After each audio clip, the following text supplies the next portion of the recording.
बिस्मिल्लाहिर्रहमानिर्रहीम। हाजिर है दोस्तों एक नए वीडियो के साथ। लेकिन वीडियो शुरू करने से पहले अगर आप हमारे चैनल पर नए हैं तो चैनल को लाइक और वीडियो को शेयर और सब्सक्राइब ज़रूर कीजिएगा।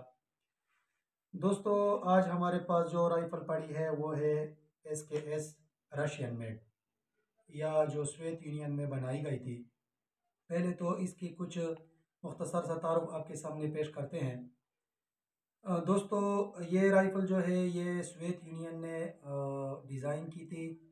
सरगाई साइमनोव ने इसको सबसे पहले डिज़ाइन किया था 1941 से लेकर 1944 तक, और फिर 1945 में इसका डिज़ाइन जो था वो तकरीबन मुकम्मल हो गया था, और 1949 से लेकर आज तक ये सोवियत यूनियन या रशिया और मुख्तलिफ़ ममालिक में इन सर्विस है।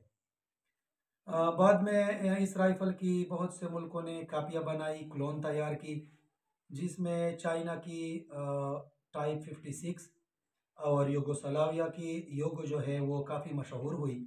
दूसरे मुल्कों को इतनी पजीराई नहीं हुई।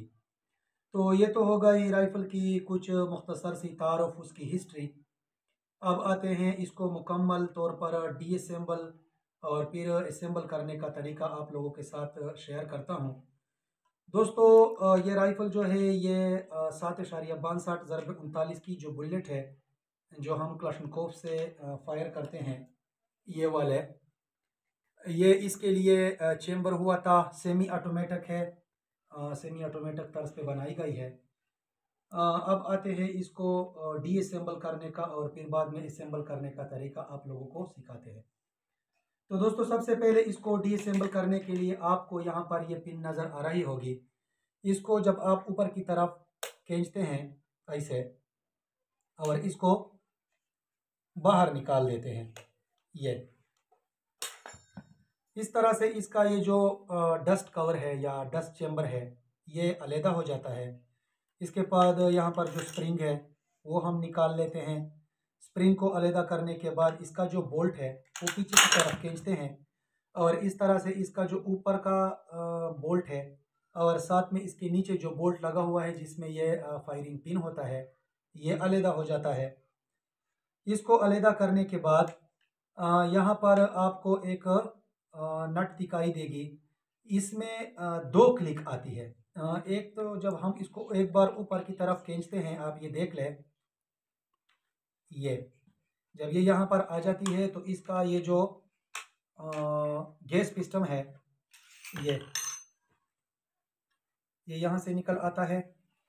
अब यहाँ पर एक और स्प्रिंग लगा होता है, उसको निकालने के लिए आपने करना यह है कि इसको उंगली के साथ ऐसे दबा के थोड़ा सा नीचे की तरफ ऐसे दबाएंगे तो ये इसको खोल के ये स्प्रिंग बाहर निकल आती है।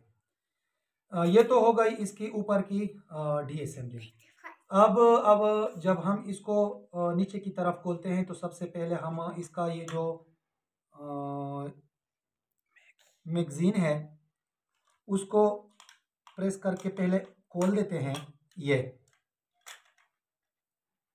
इसको खोलने के बाद जब हम इसको उल्टा करते हैं तो यहाँ पर आपको एक पिन नज़र आ रही होगी।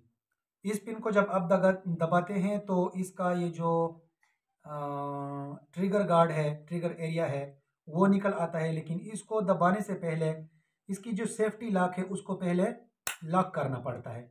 जब ये ऐसे ऑन हालत में हो तो ये पिन नीचे की तरफ नहीं दबता। तो पहले इसकी सेफ्टी को हम लॉक करते हैं।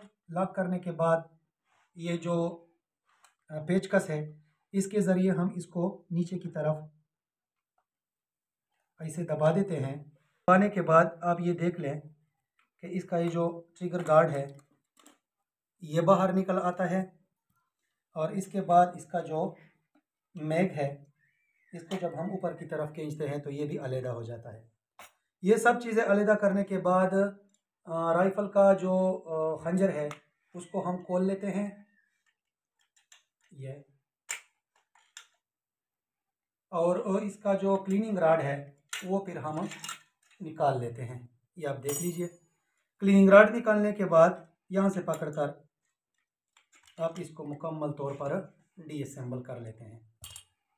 ये हो गई जनाब इसकी मुकम्मल डीअसेंबलिंग। अब इसको दोबारा से रीअसेंबल करने का तरीका मैं आप लोगों को बताता हूँ। रीअसेंबल करने के लिए आपने करना यह है कि सबसे पहले इसकी जो बैरल है वो यहाँ पर आप लगा देंगे अपनी जगह पर। ये आप देख लें। इसको रीअसेंबल करने के बाद इसका जो क्लीनिंग रॉड है वो अपनी जगह पर लगा देंगे इस तरीके से।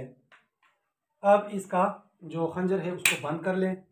खंजर को बंद करने के बाद आपने करना यह है कि इसको उल्टा ऐसा रख के इसके अंदर ये जो मैगज़ीन है इसको अपनी जगह पर लगा देंगे। ये अपनी जगह पर बैठ गया। मैगज़ीन लगाने के बाद इसका जो ट्रिगर गार्ड है वो आप इसके अंदर लगा देंगे। यहाँ पर उसके लिए एक नॉच बना हुआ है इसके अंदर से। जब आप इसको ये डालते हैं ये अपनी जगह पर आ गया। अब इसको हम नीचे की तरफ दबा देते हैं। ये अब अपनी जगह पर आ गया। पहले इसका ये जो स्प्रिंग है ये आपने इसके अंदर डाल देना है ये वाला, और इसको उंगली से दबाने के बाद इस पेज को से दबाने के बाद इस पेज को अपनी जगह पर ऐसा जब ये क्लिक कर ले अब ये इसका स्प्रिंग इसके अंदर चला गया। फिर इसके बाद गैस पिस्टन को यहाँ पर जब हम लगाते हैं ऐसे और इसको नीचे की तरफ हम लेके जाते हैं, फिर इस पिन को उंगली की मदद से या अगर ये सख्त है तो इसको हम पेचकस की मदद से नीचे की तरफ लेके जाते हैं। अब ये इसका गैस पिस्टन जो है ये फिट हो गया।